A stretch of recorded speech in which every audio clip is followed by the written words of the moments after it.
नमस्कार दोस्तों, study together channel पे आप सभी का हार्दिक स्वागत है।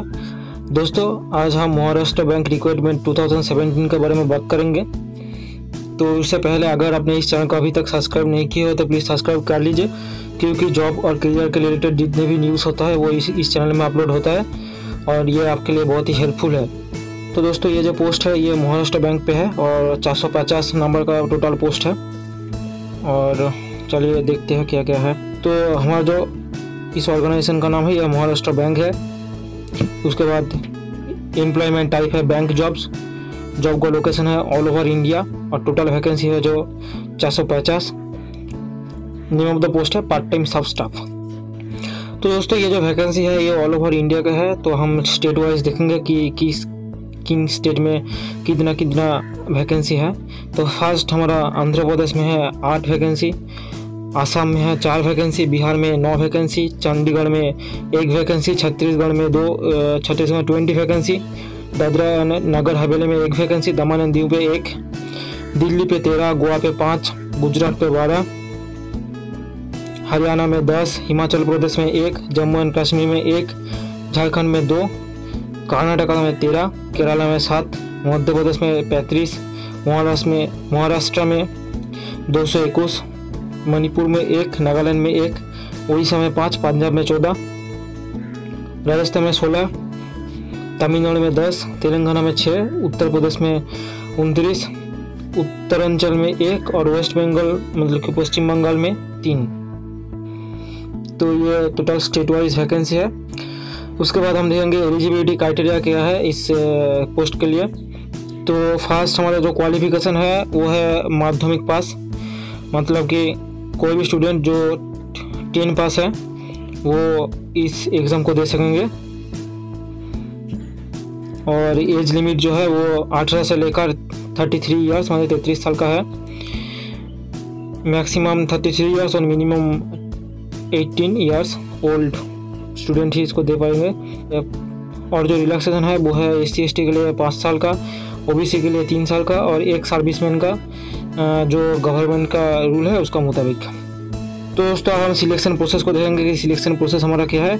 तो सिलेक्शन प्रोसेस है, फर्स्ट हमारा रिटन एग्जाम होगा, उसके बाद इंटरव्यू होगा और उसके बाद हमारा नियोग होगा।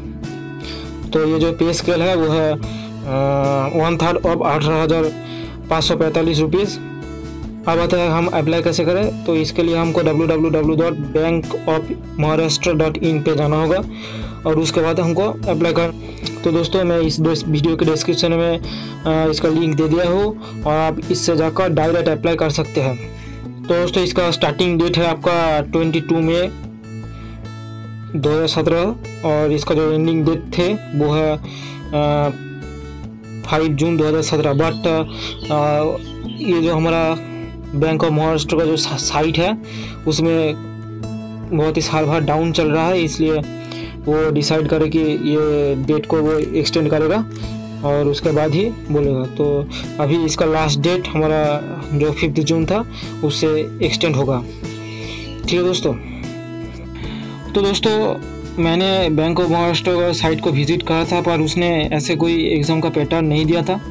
और तो मैंने सोचा कि ये जो सब स्टाफ है प्रीवियस ईयर का पेपर जो सिलेक्शन का आता था उसके हिसाब में एक को डेवलप किया है, उसको देखकर ही मैं आपको बोल रहा हूँ कि जो एग्ज़ाम कैसे होगा प्रीवियस ईयर का क्वेश्चन को देखकर। तो दोस्तों, क्वेश्चन जो प्रीवियस ईयर में आया था वो आपका टोटल 200 नंबर का क्वेश्चन था और 200 क्वेश्चन था। Each question carries 1 marks. और ये जो क्वेश्चन आया था वो 4 पार्ट में डिवाइडेड था। वो फर्स्ट था इंग्लिश लैंग्वेज, सेकंड में आपका रीजनिंग एबिलिटी, थर्ड में क्वांटिटेटिव एप्टीट्यूड और फोर्थ में general awareness with special reference to banking industry. तो इंग्लिश लैंग्वेज में आपका 50 क्वेश्चन रहेगा और 50 मार्क्स कैरी करेगा। रीजनिंग में भी 50, क्वांटिटेटिव एप्टीट्यूड में भी 50 और जनरल अवेयरनेस में भी 50 आएगा। और टोटल आपका जो ड्यूरेशन होगा एग्जाम का वो होगा 2 आवर्स। तो देखते हैं दोस्तों आप देखते हैं कि हमारा जो इंग्लिश का सिलेबस है वो क्या क्या है। तो इंग्लिश के सिलेबस को आपको फर्स्ट जनरल इंग्लिश, उसके बाद जेनरलिस्ट का मतलब है जो नाउन प्रोनाउन हमारा होता है वो। उसके बाद का है सिनोनिम्स एंटोनिम्स। उसके बाद प्रीपोजिशंस ऑफ सेंटेंस। उसके बाद है एक्टिव एंड पैसिव वॉइस। उसके बाद spelling test, spotting errors, phrases complication, substitution, sentence arrangement, transformation, idioms and phrases, sentence improvement, parajumbling, joining sentence, error correction और फिल इन द ब्लैंक्स।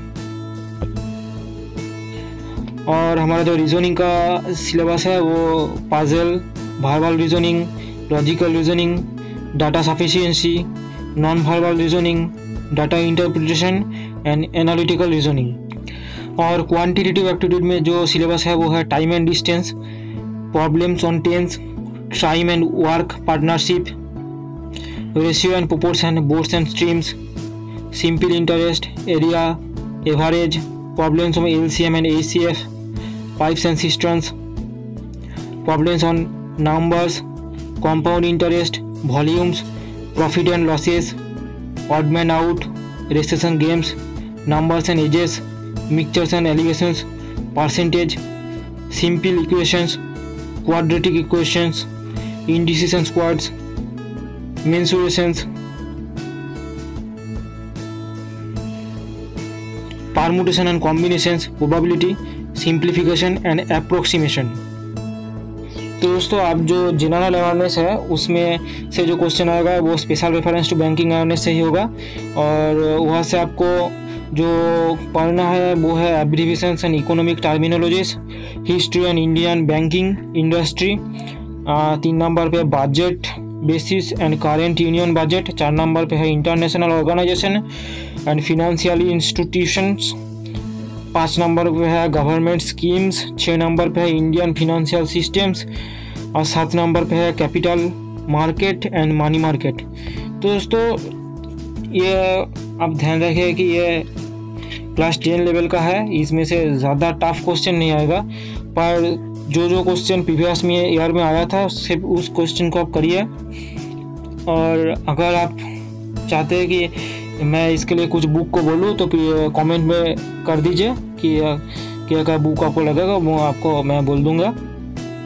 और इसके related आपका अगर कोई क्वेश्चंस है तो उसको भी आप कमेंट में बोल दीजिए। तो दोस्तों अगर इस वीडियो को आपको अच्छा लगा तो प्लीज़ लाइक कर दीजिए और इस चैनल को सब्सक्राइब कर दीजिए। Thank you.